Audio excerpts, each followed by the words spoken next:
I managed to squeeze another quick video in before heading off. I hope it's meaningful, especially to younger voters. New Zealand's cost of living to soar with a Labour-Greens coalition government. The two most economically destructive parties in New Zealand's parliament are Hipkins Labour Party and Swarbrick's Green Party. Swarbrick's treasonous, destructive hell for New Zealand. New Zealand cannot save the planet from Swarbrick's imaginary climate change crisis, which, according to her never-ending verbose rhetoric, is purportedly being caused by the impacts of human-driven greenhouse gas emissions, GHG. It is long past time we stop pretending New Zealand can save the planet, and it is long past time we stop indulging in Swarbrick's destructive illusion. The mental inflictions she undoubtedly suffers from has turned her into a climate retard. New Zealand produces roughly 0.17% of global greenhouse gas emissions. And that is not a typo. It's not 17%, not even 1%. It is a fraction of a fraction in the global climate emissions ledger. Yet, somehow, Chloe Swarbrick is trying to convince us that if we do not cripple our economy, penalise our farmers, punish low-income earners and the homeless, possibly even drive some people to commit suicide, the planet will somehow burn itself into oblivion and it will all be our fault. She's a raving nutcase. This is the type of destructive garbage that spews out of Swarbrick's orifice on a daily basis. This is not climate leadership. This is climate theatre. It is clickbait voter entrapment. And it is time we all stood together and said no more, especially on the 7th of November 2026. You can be young and you can have lattes and avocado smash, but you don't have to be stupid. The myth of New Zealand's climate failure. For years, the Labour and Green parties have told Kiwis that they're not doing enough. We are lectured and scolded by queer activists and guilt-tripped by international comparisons that ignore basic maths, namely the per-capita paradox, a totally meaningless climate comparison tool when it comes to damage caused by greenhouse gas emissions.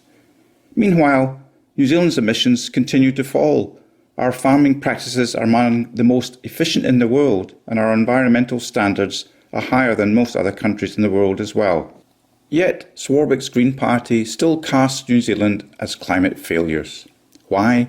Because it is politically convenient. It's classic voter clickbait scamming. Frighten the low IQ and we'll save you. Trust me, I'm an MP. That's Chloe's Green Party for you. They loudly condemn our emissions progress while conveniently forgetting they themselves, when in government with the Down Hipkins Labour Party, set the very targets that are being revealed worldwide as devastatingly destructive to people and the economy as the targets are pursued.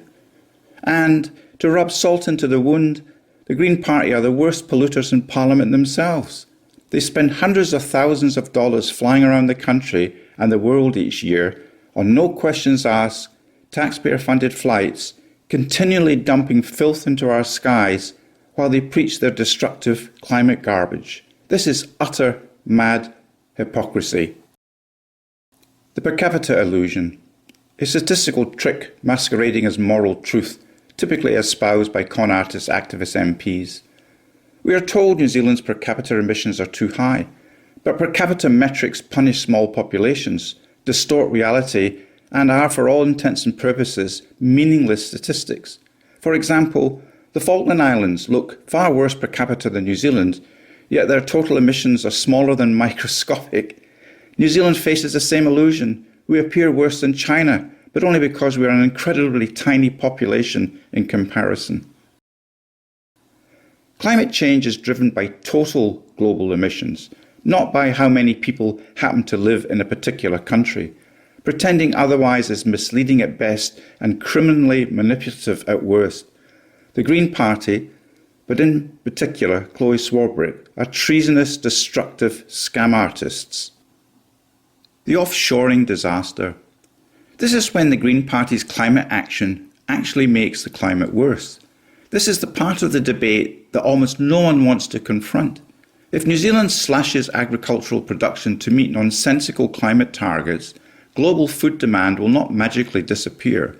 It will simply shift offshore to countries with higher emissions per unit of food, weaker environmental rules, less efficient farming systems, more carbon-intensive energy. In other words, global greenhouse gas emissions will rise because New Zealand cut down on its own emissions. We will have damaged our economy, punished our farmers, undermined our rural communities, created more homeless, and driven some desperate people into suicide, all to make the climate problem worse. This is not climate action, it is climate self-harm. This is New Zealand's Green Party at its very low IQ worst. This is Chloe Swarbrick for you, a treasonous, destructive, radical activist. Climate change matters, but so does everything else. So here's some more truths that climate dictators like Swarbrick refuse to acknowledge.